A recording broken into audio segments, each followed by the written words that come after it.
where you sort of get to know somebody and you meet them and greet them. There's a handshake, a pat on the back. It was nice to meet you, and that's pretty much it. And then there's the acquaintance level, where it goes a little bit deeper. He likens it to an elevator, and you're going down. You go down to the next floor. So after you meet someone and greet them, then they become an acquaintance, and so maybe you met them at church, and now you see them in the grocery store.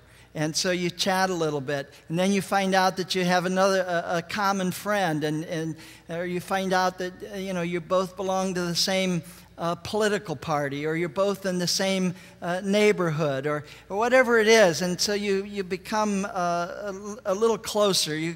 There's the thing where you become a more than just casual, and you become a real acquaintance.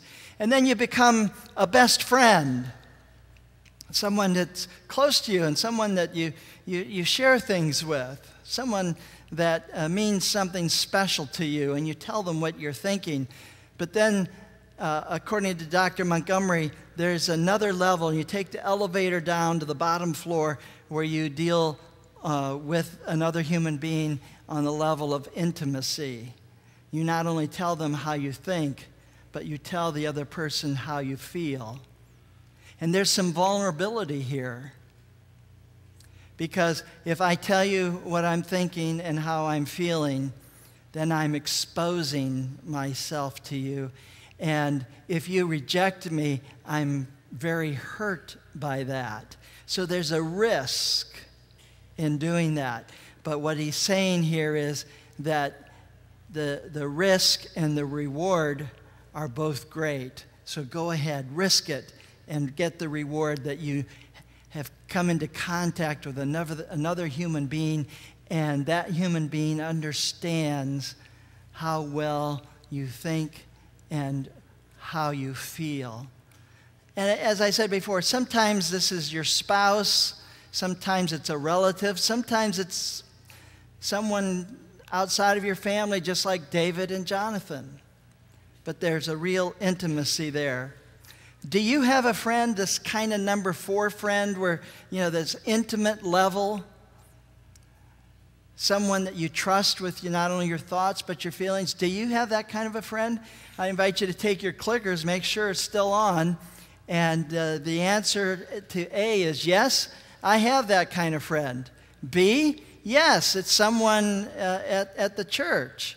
Or C, no, I don't have that kind of friend, but I used to. Or D, no, I don't have that kind of friend. I've never had that kind of friend. Or E, other. And you have 15 seconds to answer A, B, C, D, or E, and you may begin now. Do you have this close, intimate, best friend, better than a best friend, someone that you can share feelings and thoughts with?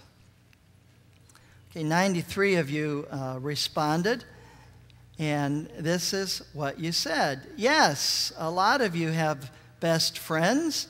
That's the number 1 answer. And a significant number of you have best friends in the church. And then smaller numbers of you have never had a best friend, or used to have a best friend, but maybe the person has moved away or died or whatever. So it's good to have best friends, and what I want to share with you today is it's important to have a best friend. And so we'll look at that as we go on here. A best friend. You need a best friend, someone who's better than a best friend, someone who's that intimate, close friend. Well, that's the kind of friendship that developed with David and Jonathan. They had this special friendship. And what Jonathan did with David is they had this conversation, and he had made this pact. Jonathan made a pact with David, and Jonathan said, David, I don't think your suspicions are right. You suspect that my father wants to kill you? I can't imagine such a thing.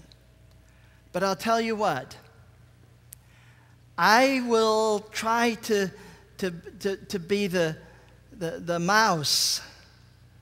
You know, I'll try to be on the inside, and I'll let you know if my father's really going to kill you or not.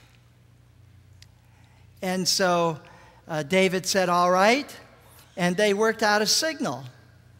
And the signal was that he'd go back home and he would talk with his father, and he'd find out if his father was really planning to kill David or not.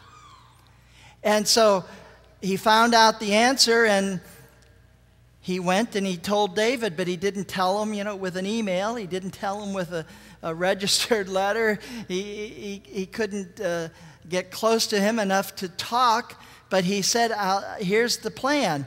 If my father's trying to kill you, I'll go out target shooting, and I'll shoot my bow and arrow at a pile of stones.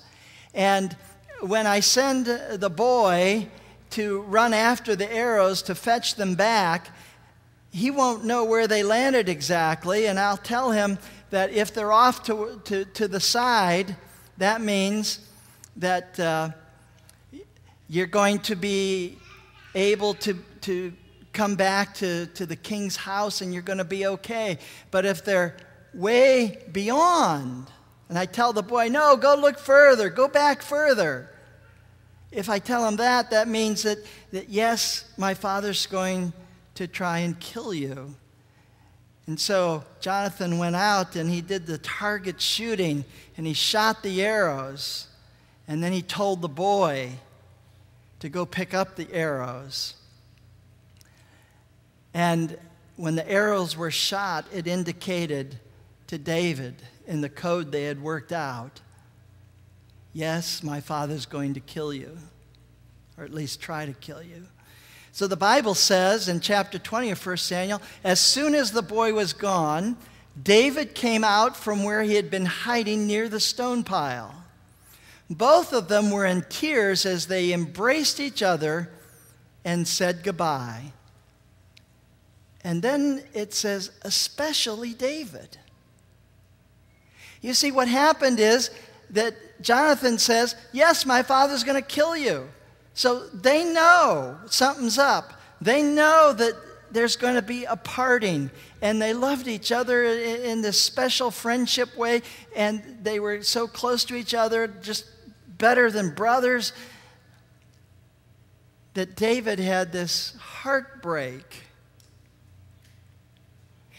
And it says he cried. They both cried, but especially David. Now, why does it say especially David? And I think David cried not only because he was saying goodbye to his friends, but I think he cried because he was so overwhelmed with gratitude. Here was Jonathan. He is the rightful heir to the throne. And yet he's willing to give it all up for God's anointed David. God anointed another. And so he is willing to give up the throne. And in fact, as we read earlier, he's willing to give up his life for David. And David says, you know, I don't deserve that.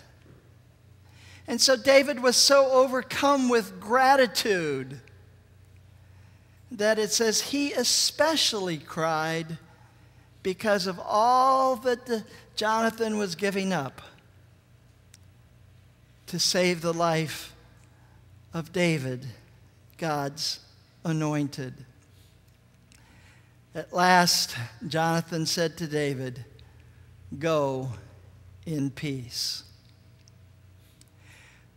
You know, I started working on this sermon, and I started out with one mindset, and then I ended up with another one because I could see, as I really got into the story, where it was going.